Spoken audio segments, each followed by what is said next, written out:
इधर यूट्यूब में कंफर्म होता।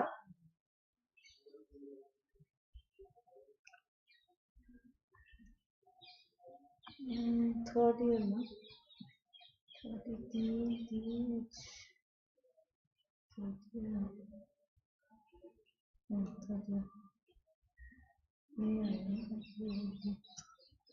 ये वाला 34 minute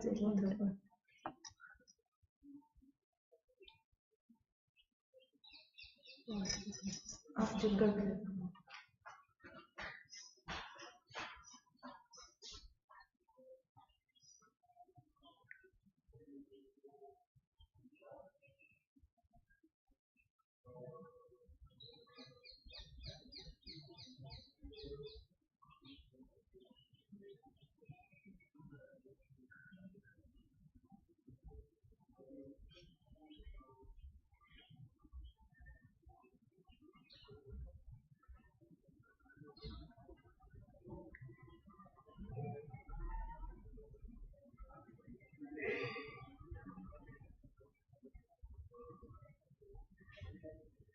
Right, find out.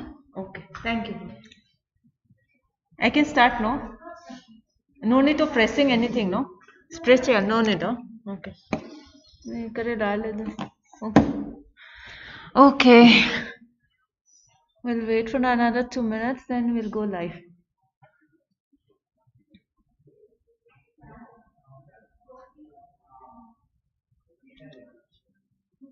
I think we can start off.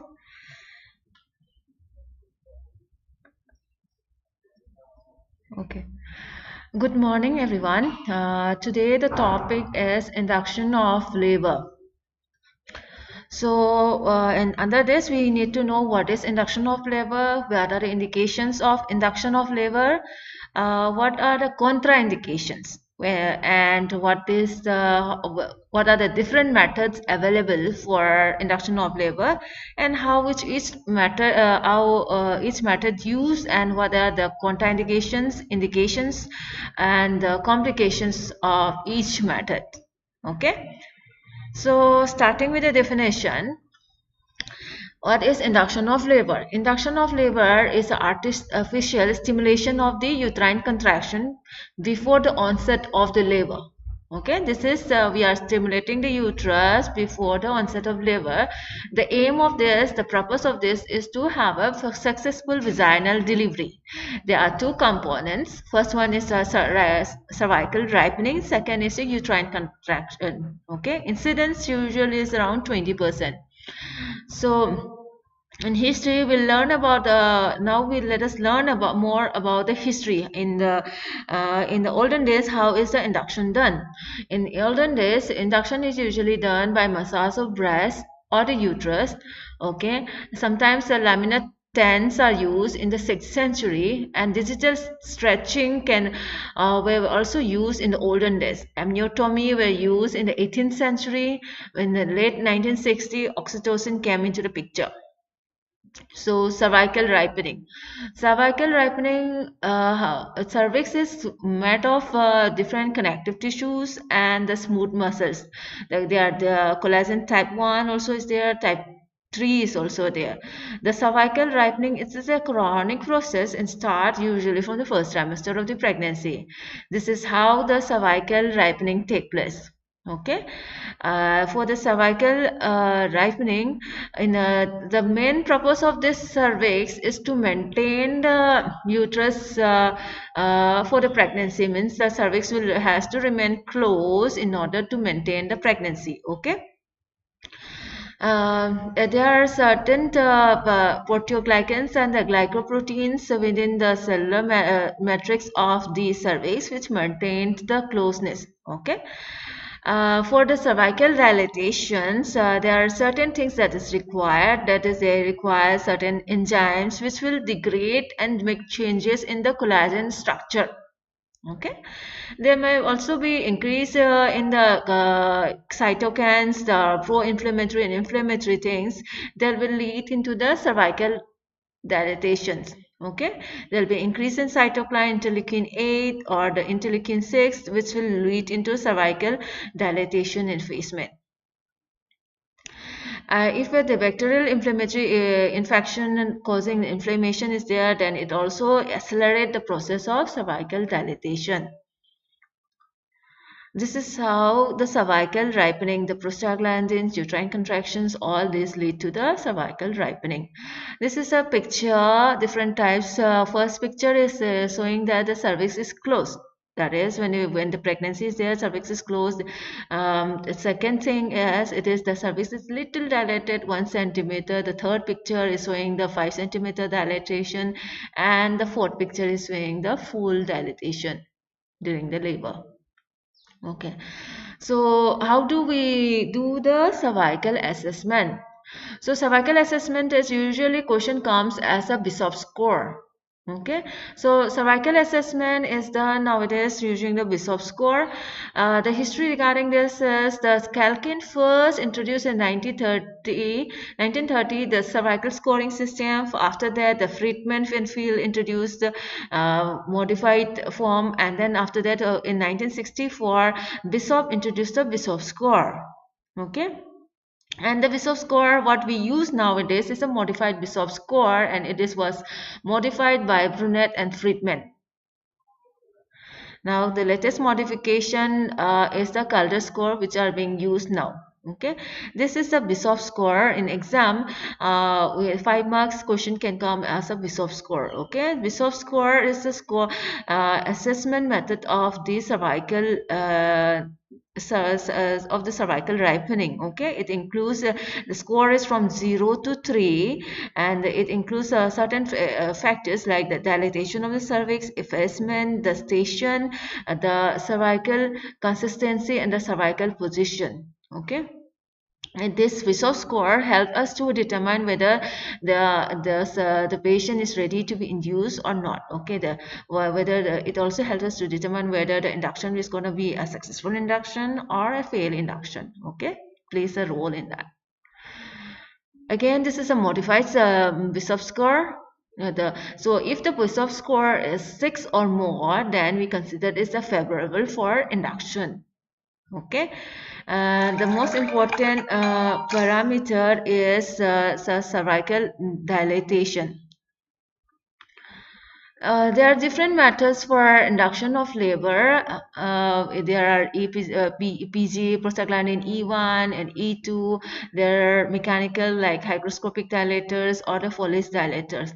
Okay, I'll come into that in detail later on. Transvaginal ultrasound sonography to know the cervical length and funneling. It is also helped us to know whether the patient is inducible or not. The studies have shown it is comparable to the Bishop score, but now we are hardly using it because it needs technical skill. The person who should know how to do an ultrasound, and everywhere ultrasound machine is required. So usually in our rural practice and Indian practice, we are not using this ultrasound, transvaginal ultrasound assessment before the induction. Fetal fibronectin again is a glycoprotein found in higher concentration in the amniotic fluid, and it plays a role in intracellular adhesions, implantation, maintenance of the placental adhesions to the uterine decidua. Okay. So it leaks into the vaginal secretion before the spontaneous labor. So if we test it and if the value is greater than 50, then the chances that the patient may go into labor is very high. It is also comparable to the Bishop score, but it is not superior. One thing this is also not used in common practice because it is doing a fetal fibronectin test requires the kit, and it is costly. Okay, and it is not available everywhere. That's why we are not using it, but for the theory purpose you should know. So what are the prerequisites of induction of the labor? What are the things that we have to do, or we need to have, or we need to assess before induction of the labor? First, we have to clearly establish why the induction is needed. Okay, and second thing, there should be an informed consent. We should inform the patient and the patient party why the induction is required, what are the different methods of induction available, what are the disadvantages of all the methods. Okay, and then we finally take a consent. Okay, and from the we should confirm the gestational age of the baby. So we have to assess the fetal presentation and the fetal size. We do have to do a pelvic assessment and cervical assessment, and there should be availability of the trained personnel. Okay, means like if you are doing an induction, the we cannot induce the patient before term, right, unless and until there is a maternal fetal factor. So we need to know the gestational age.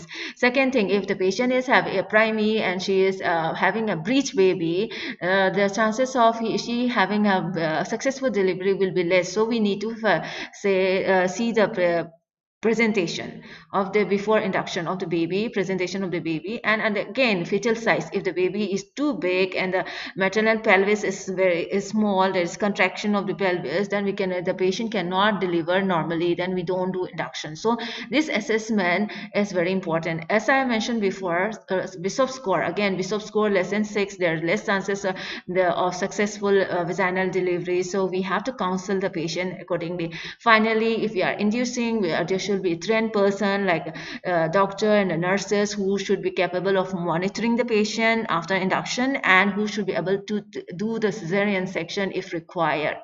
Okay. So monitoring, usually it is better to usually we do intermittent monitoring unless until it is a high profile case, a high risk case. Usually for the normal low profile case, intermittent monitoring is done. Okay, before induction of the Bishop score should be noted, and there should be FHS should be recorded in the electronic fetal monitoring. We should do an NST and see the FHS is good before induction. Okay. Yeah, after the induction, we usually go for an intermittent auscultation. We can also go ahead with the continuous monitoring if facilities are available. Okay, if the Bishop score should be reassessed after induction. If it is we are using a PGE2 gel or tablet, we can do assess the Bishop score every 6 hourly. But if we are using a pessary, we have to do it after 24 hours. So coming to the analgesia, once the patient is being induced, the patient will have pain, right? So we should inform that the patient will be having more painful than the spontaneous labor, and the arrangement for the analgesia, like a simple analgesics and the epidural should be can be arranged. Indications: when do we do the induction of labor? What are the conditions? Okay, we can divide into the fetal, maternal, and the medical condition of the mother.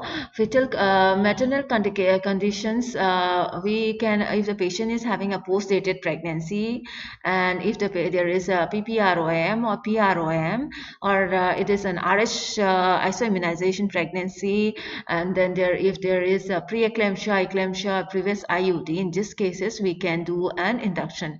For fetal, if it is an IUFD, if there is an anomaly incompatible with life, or if the IUGR without fetal compromise or RH isoimmunization, those cases we can do it. For IUGR with the fetal compromise, if the fetal is already compromised, if we cannot induce in those cases because the baby is already compromised.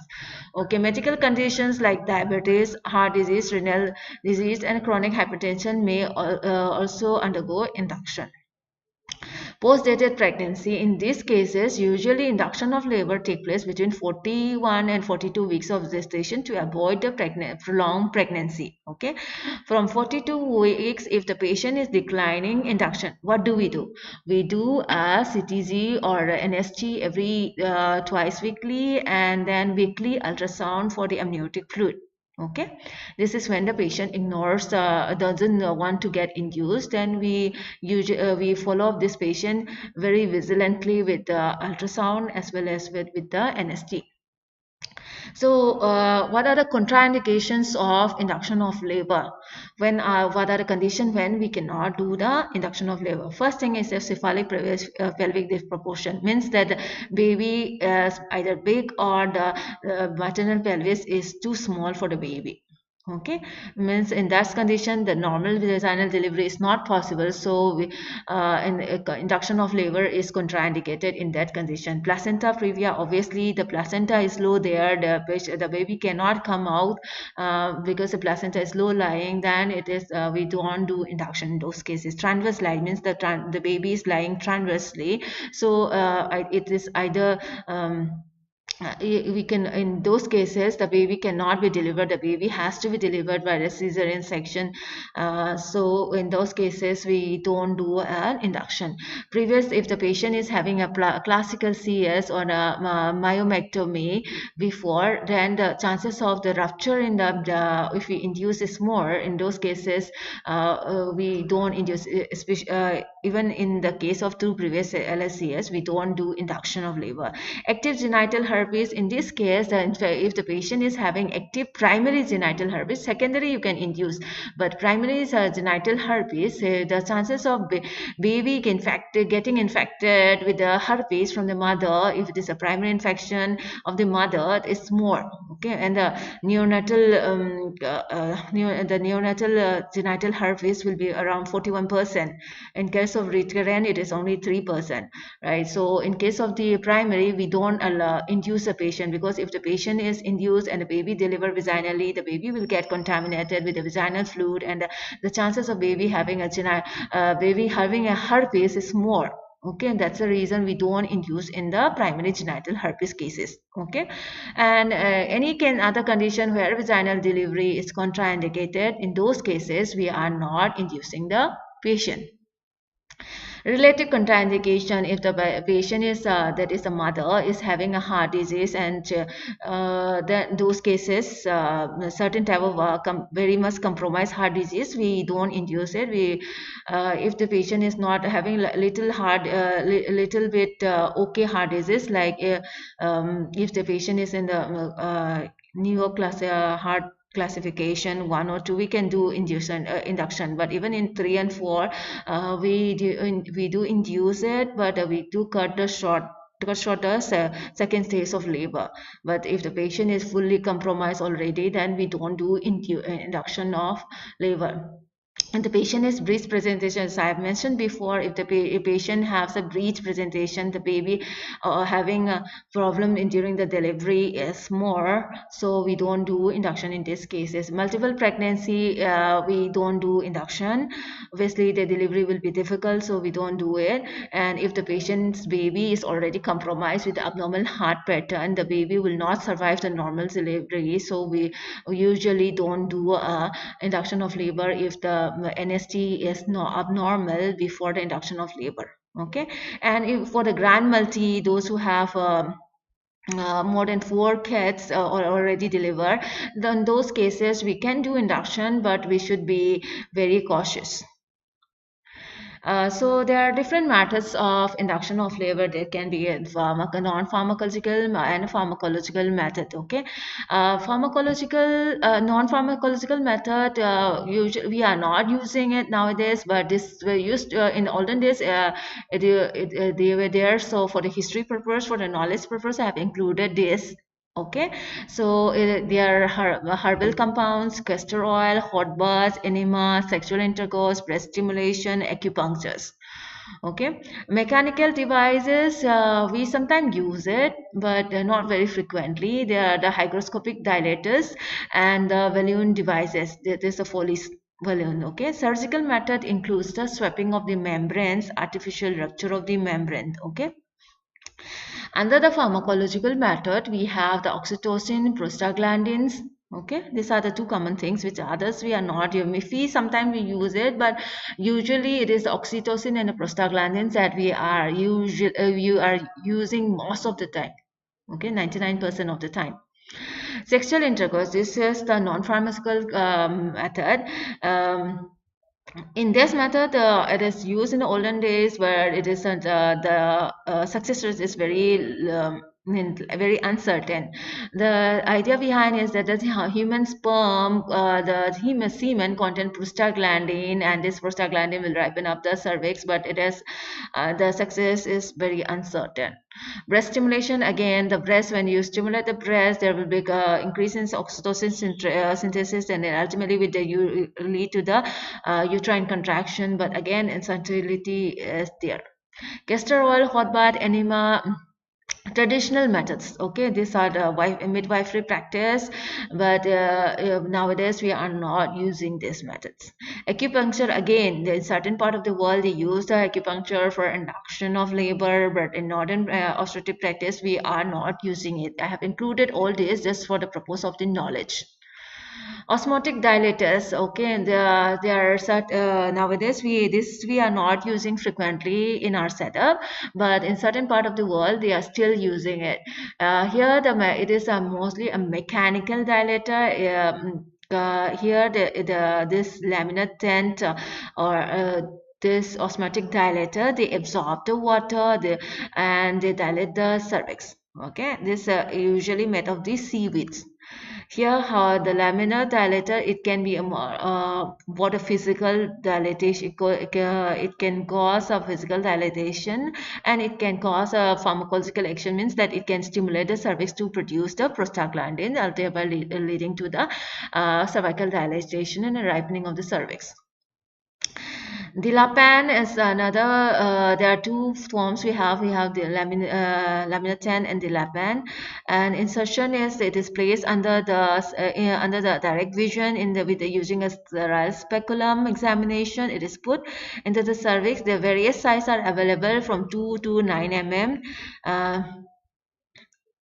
The largest, this tent should be put without much trauma, and it's left for around 12 to 24 hours, and it becomes swollen, and thereby dilating the cervix. Okay, this is how it works.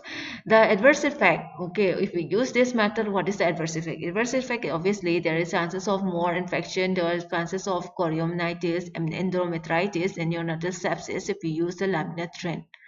Okay, and sometimes there will be retention of the device. It doesn't the cervix doesn't get dilated, and the device is retained there. It is, and sometimes some people have an anaphylactic reaction to that, and then sometimes this laminar then get fragmented. Retention of the fragments can also be there.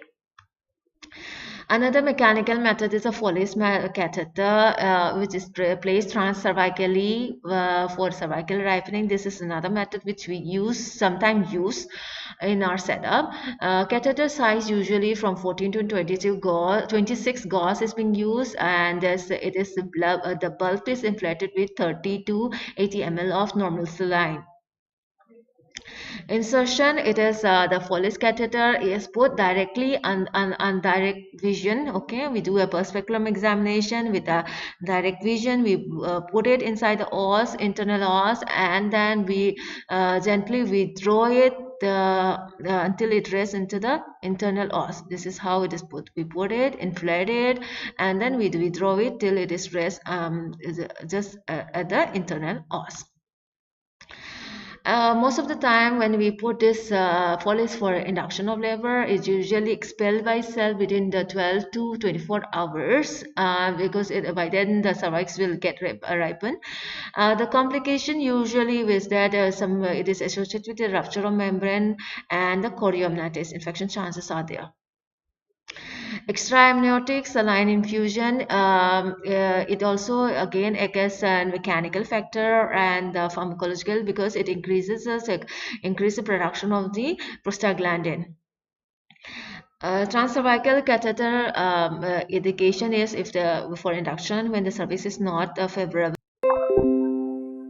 Okay, there was some problem with the connection. I think we are on again. So this another method is a sweeping of the membranes. Membrane sweeping involves putting the examining finger passing through the cervix and to rotate against the wall of the uterus to separate the chorionic membrane from the decidua. If the cervix does not permit the finger, gently massaging of the cervix in the vaginal fornix may also have a similar effect. Okay, at around 40 to 41 weeks of NC, and nulliparous women are generally offered a swapping, but for the parous women, it's around 41 weeks. Okay, after the at the 41 weeks, we offer it. Additional swapping may be offered if after the patient doesn't go into labor after one swapping. Okay. How it goes, it acts as a mechanically dilating the cervix. Another thing is that increase the production of the prostaglandin, thereby increasing the ripening of the cervix. The risk with this is that there is maybe an infection chances are high, and there may be bleeding, there is maybe a accidental rupture of the membrane, and patient will face some kind of discomfort. Membrane swapping usually for the primary, as I told earlier, is done at 40 to 41 weeks. For after for the multi is for after 41 weeks. Okay, contraindication if there is a we are planning an elective section, we shouldn't do it. If the patient is having low lying placenta, we shouldn't do it. ARM, artificial rupture of membrane, amniotomy, this increases the production or causes of release of the prostaglandin procedure. The patient, in this, we artificially rupture the membrane, okay, amniotic membrane, we are rupturing. In this procedure, patient is put in the lithotomy position, the bladder are emptied. Under the aseptic precaution, we introduce the examining finger, and with long coccus, we rupture the membrane. This is the picture, okay. Again, the problem with this is that we might be introducing some kind of infection. Okay. Second thing is that if the patient, baby, if there is a cord before the baby's head, then the cord prolapse can happen. And if there is a cord by the side, cord compression can occur. And there is maybe if this happens, then there will be the fetal deceleration. FSH will be deceleration will be there. And if the placenta is there low lying, then there may be chances of bleeding. Okay. And lastly, if the fetal head is there close and you are using the sharp copper coccus forceps, then the chances of fetal head injury is there. Fetal scalp injury, in fact. In order to really reduce the chances cord prolapse during the ARM before induction, we should check for engagement of the fetal part, okay, and we should palpate for the cord presentation during the vaginal examination. If the baby head is very high, we shouldn't do the ARM, okay. ARM indication favorable cervix questions if the baby head is very high because the chances of cord prolapse will be there. Pharmacological method. There are various methods. I said this oxytocin and the prostaglandin are the most common ones that we are using nowadays. So oxytocin, coming to oxytocin, it is a nanopeptide. All of us know, starting from our first MBBS, we are starting about we were studying about this oxytocin, right? So oxytocin is a nanopeptide, and it is produced from the hypothalamus and stored in the posterior pituitary. Okay, during the labor, second stage and third stage, it is released. Oxytocin receptors appear at the 13th week of gestation, and it get maximum number of receptors are there at the term. The number of receptors are increased during the pregnancy as compared to the non-pregnant state. Okay, and the fundus of the uterus has the highest number of receptors. And this oxytocin, if we give it by orally, it gets metabolized by the GI tract. So we do use in a IV infusion form. There are two methods of giving the oxytocin. Okay, one is a low dose and a high dose. This classification of low dose and high dose depends upon the initial oxytocin dose, the amount of the sequential, and the rate at which the dose is given. This is a chart showing the low dose and the high dose.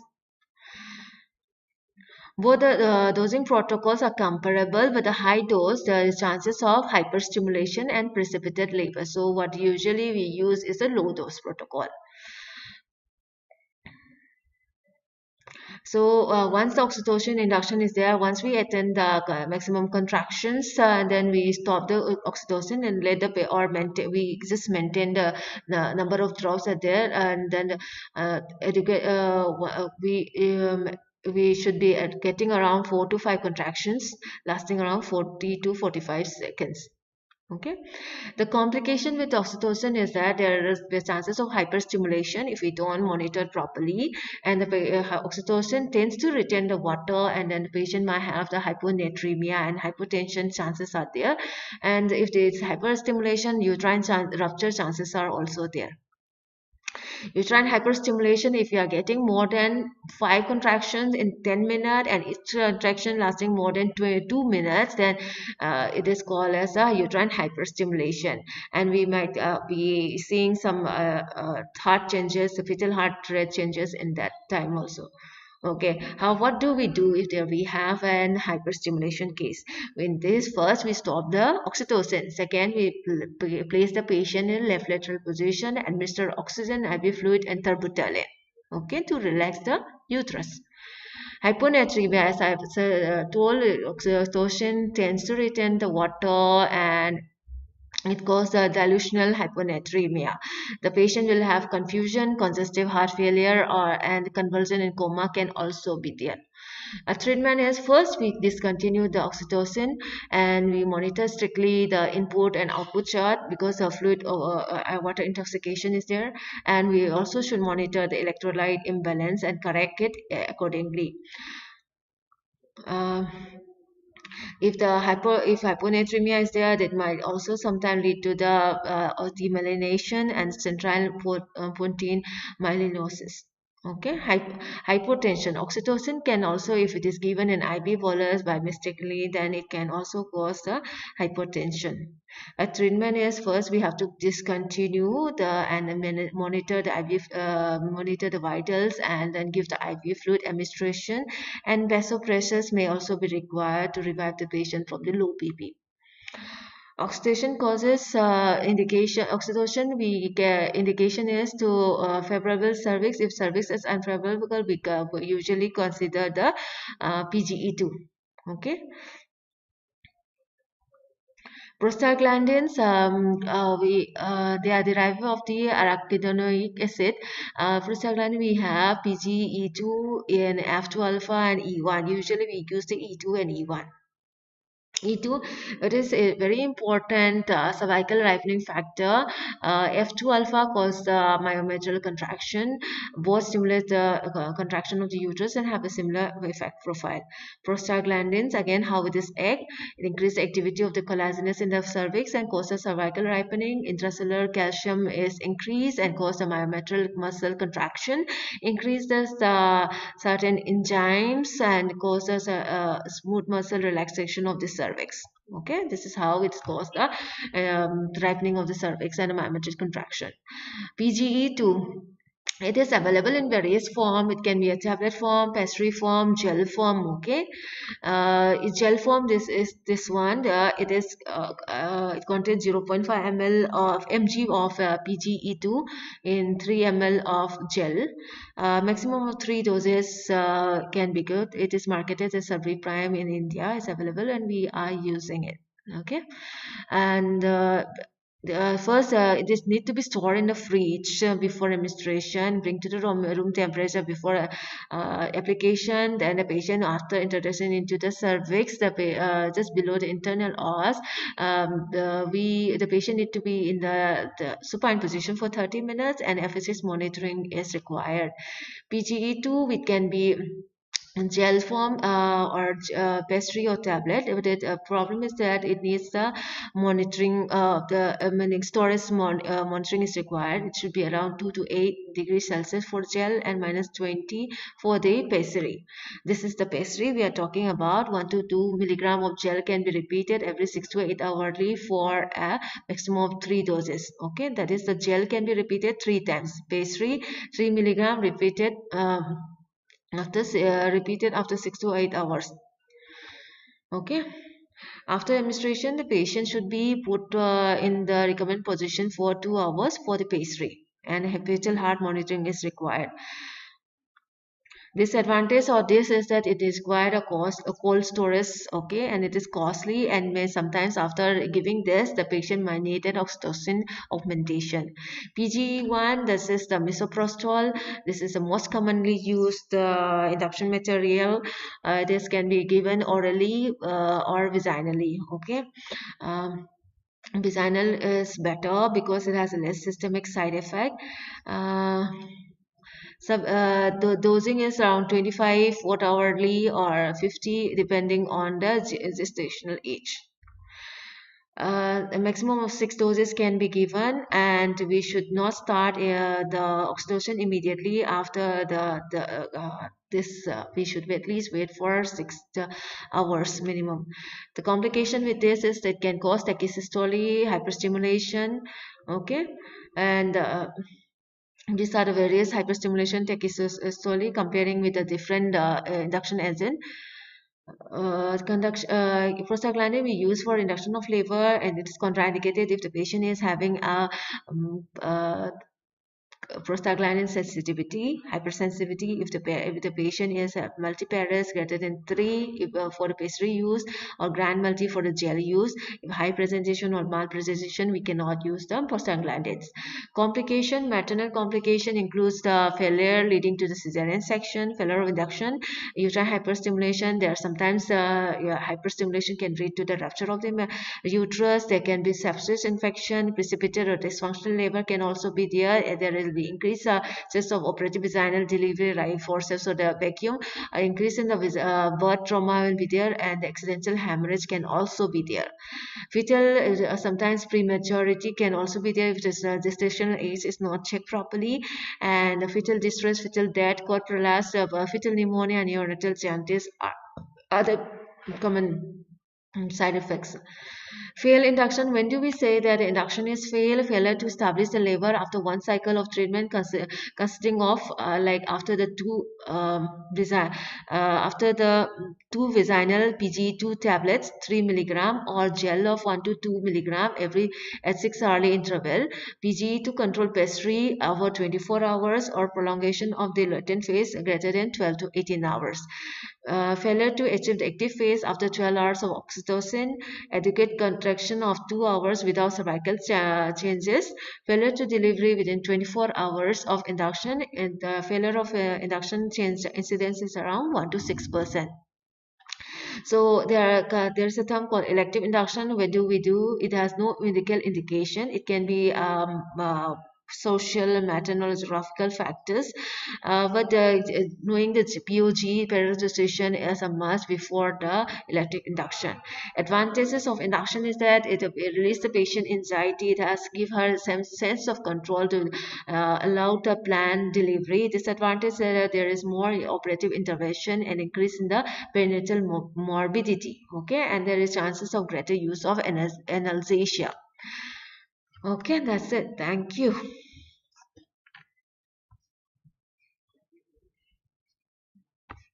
How do I do?